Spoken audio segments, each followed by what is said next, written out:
Je pense que ce film aurait pu être un phénomène, mais malheureusement, il va tomber dans l'oubli. Salut à tous, ici Reg, et depuis quelques temps, j'ai envie de vous conseiller des films d'une manière un peu différente. C'est facile de faire une critique à chaud, mais le problème des critiques à chaud, c'est que si le film ne vous intéresse pas de base, vous n'allez pas cliquer et vous n'allez pas le découvrir. J'ai créé donc deux concepts, un concept un peu plus régulier qui s'appelle le film du moment, où je vous explique vraiment l'histoire d'un film sans vous donner le nom des acteurs, le réalisateur, sans vous donner aucune information, et en vous révélant le nom du film qu'à la fin, afin de vous motiver, et vous avez adoré ce concept. Beaucoup de gens m'ont dit « Ah, j'avais vu la bande-annonce, j'avais vu l'affiche du film et j'avais pas envie de le regarder, mais après ta vidéo, tu m'as donné envie et j'ai adoré le film. » Et c'est aussi ce que j'ai fait récemment avec la vidéo Netflix a enfin réussi en France, qui répondait à l'une de mes précédentes vidéos qui s'appelait Netflix n'y arrive pas en France, où je vous conseillais une toute nouvelle série française que je trouvais originale et de qualité. Et aujourd'hui, je fais un peu la même chose. Évidemment, si vous connaissez le film, si vous avez vu des affiches, vous avez reconnu le film à la miniature, mais c'est important pour moi de vous conseiller des films de manière un peu différente et de vous inciter à les regarder. Je vais pas traîner pendant des heures pour ce sujet-là, je vais vous révéler le film car c'est un acteur extrêmement connu qui joue dedans. Et le film que j'ai envie de vous conseiller aujourd'hui s'appelle Cherry avec Tom Holland et j'ai envie de vous expliquer pourquoi d'après moi ce film sera un échec ou du moins les gens ne le regarderont pas en France. La première raison c'est que donc Cherry est le nouveau film des frères Russo que vous connaissez évidemment maintenant pour la saga Avengers. Jusqu'à récemment ils avaient sorti le plus gros succès de l'histoire du box-office, dépassé par Avatar il y a quelques jours. À la base, c'est un film qui devait sortir au cinéma avec une grande star quand même, Tom Holland, et au final, c'est sorti sur Apple TV+.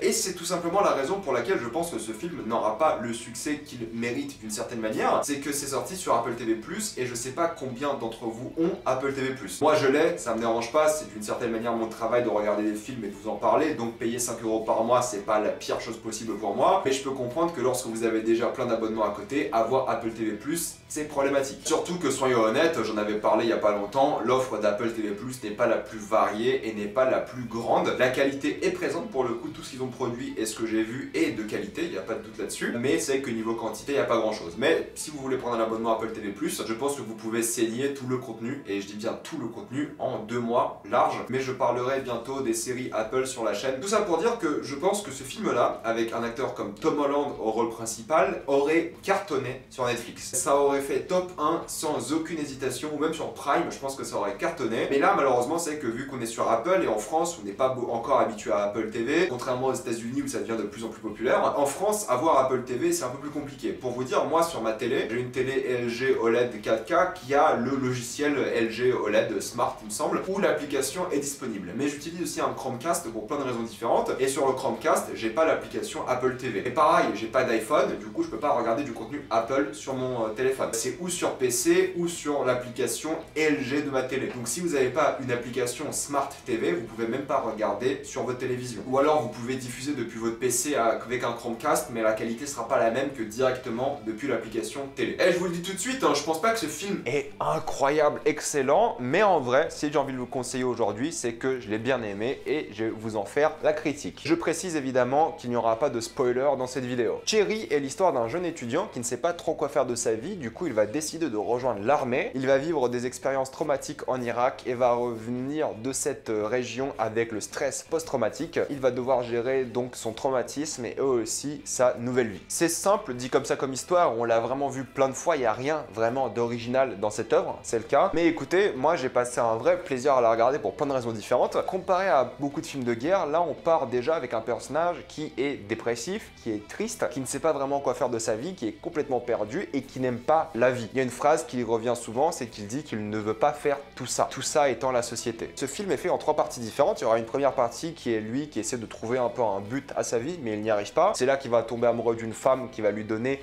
un peu une sorte de but, voilà, une sorte d'existence pour lui, mais il va tout de même décider d'aller à l'armée et c'est là qu'il va vivre des expériences traumatisantes, donc c'est un peu la deuxième partie du film. Et la troisième partie du film, c'est lui qui essaie de gérer son stress post-traumatique et ça qui va être vraiment intéressant. C'est peut-être la partie la plus lente du film, mais c'est aussi la plus glauque, la plus démoralisante, j'ai envie de dire, parce qu'on a vraiment un film qui est long. Et je pense que pas tout le monde va apprécier la longueur du film, parce que c'est presque 2h30, et t'as l'impression de vivre beaucoup de choses. Vraiment, c'est une histoire assez dense. Et la dernière partie du film est la plus lente et aussi la plus déprimante. Elle est vraiment pas agréable à regarder car c'est vraiment une sorte de spirale infernale pour ce personnage, mais tout est un peu prévu depuis le début. C'est pas comme si d'un coup il devient vraiment quelqu'un de traumatisé. Vraiment, il y avait quelque chose qui faisait qu'il allait pouvoir vivre des choses extrêmes et qui allait vraiment le percuter avec beaucoup de force car de base, c'est quelqu'un qui a un comportement assez fragile. C'est l'une des premières phrases que sa copine dit à son sujet, c'est que j'aime les hommes faibles. Et on voit bien ce que ça peut faire d'être faible à un homme qui a vécu des expériences traumatisantes. On parle beaucoup de traumatisme, là c'est le cas, vraiment c'est l'une des thématiques importantes de l'œuvre, mais aussi évidemment de dépression, de tristesse, d'anxiété, de toutes ces choses-là. Il y a tout un apport à l'addiction qui va se développer au fur et à mesure du film. Ça peut être l'addiction à des substances, mais aussi à des personnes, parce qu'au début, dans la première partie du film, le personnage de Tom Holland est accro à cette femme et du coup il peut pas vivre sans. Donc il y a tout ce cheminement qui mène vers l'addiction où cette personne a vraiment besoin non pas d'être encadrée, mais a besoin de quelqu'un pour le motiver, quelqu'un pour lui faire ressentir des choses, que ce soit l'amour ou la drogue dans certains cas. J'aime beaucoup la thématique du je suis déconnecté de la vie et ça m'a un peu fait penser à un film qui s'appelle I Don't Feel Like I Belong ou quelque chose comme ça, je sais plus exactement c'est quoi le titre du film. C'était un film Netflix qui avait un peu les mêmes thématiques, vraiment d'être déconnecté de la société, de se sentir un peu perdu. Et là où évidemment ça va critiquer l'art, mais ça va critiquer un peu le comportement qu'ils ont à l'égard de ces personnes, on voit aussi que ça les encadre pas mal. Et même s'ils vivent des expériences évidemment horribles, voilà, ils voient des choses traumatisantes à vie, c'est clair, et ils vont parler vraiment du traumatisme de l'armée. On voit aussi la manière dont ça donne un certain espoir à ces personnes, parce que là au moins ils ont une sorte de sentiment de camaraderie, ils ne sont pas tout seuls, et on va les chercher quoi qu'il arrive. Alors que dans la société, on va dire, dans la vie de tous les jours, si toi t'es par terre et t'es dans le mal, pas beaucoup de personnes vont venir t'aider. Surtout quand t'es tout seul, t'as pas vraiment de parents ou t'as pas vraiment d'amis. Là au moins à l'armée, t'étais encadré. Et j'ai bien aimé ce parallèle où l'armée va te ramener des choses assez traumatiques avec toi quand tu vas revenir à la vie normale, et en même temps à quel point elle peut t'assister et elle est vraiment là pour toi. Donc il y a un vrai paradoxe, ce personnage là, peu importe où il trouve pas sa place. Il est perdu, il sait pas où être à l'aise et il sait pas où vivre au mieux sa vie, et c'est pour ça qu'il va faire des choses qui sont peut-être assez horribles. Mais ce qui est intéressant, c'est qu'en fait ils arrivent à rendre ce personnage attachant parce que d'une certaine manière il bousille un peu tout seul sa vie, mais il est un peu victime aussi de ce qu'il a vécu. Donc il va faire des choses qui sont moralement très questionnables et horribles évidemment, mais vu qu'il est fait d'une certaine manière qui sont peut-être moins dangereuses, tu vas pouvoir t'identifier à lui, mais d'un autre côté t'as pas envie qu'il s'en sorte des fois. C'est ça qui est fort, c'est qu'en même temps t'aimes ce personnage, mais en vrai il mérite pas vraiment de vivre de bonnes choses. Évidemment, comme je vous l'ai dit, l'amour est vu comme une addiction, ça va aussi parler beaucoup de sexe sans jamais réellement montrer du sexe. Le mieux que vous allez avoir, c'est Tom Holland qui se masturbe dans les toilettes, donc si ça vous intéresse, foncez voir le film. Mais sinon c'est assez bizarre parce qu'il parle beaucoup de sexe et il montre jamais le sexe, donc je trouve que c'est un peu étrange. Mais je pense que la chose la plus, on va dire, étonnante par rapport à ce film, et la raison pour laquelle il reçoit pas mal de critiques assez négatives, qui sont d'une certaine manière méritées, en tout cas je peux les comprendre, c'est que d'un point de vue artistique, ce film est un gros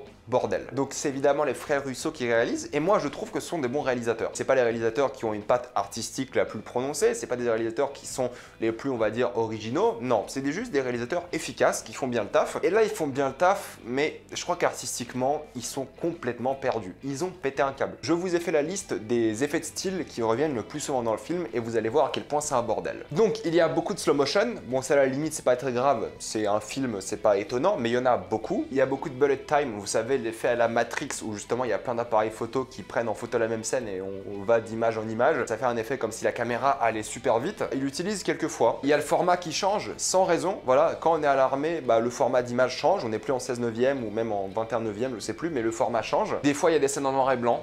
Je sais pas pourquoi, quel intérêt. Des fois il y a des scènes en rouge, tout simplement. À la limite ça a un sens parce que le rouge ça vient de cherry, c'est la cerise justement qui est rouge et du coup ça a une sorte de symbolisme par rapport à ça. Ça à la limite ça a du sens, mais le noir et blanc des fois ça a pas de sens. Il y a un travail sur les ombres qui a été intéressant, c'est que les personnages qui seront dans l'obscurité ne seront pas humanisés jusqu'au moment où ils vont apparaître dans la lumière et seront humanisés, mais c'est utilisé qu'une seule fois sur un personnage. Et il y a un plan sur un tuyau avec un médecin qui regarde vraiment dans un tuyau, et en fait ce tuyau c'est les fesses de Tom Holland. C'est un effet de style très étrange.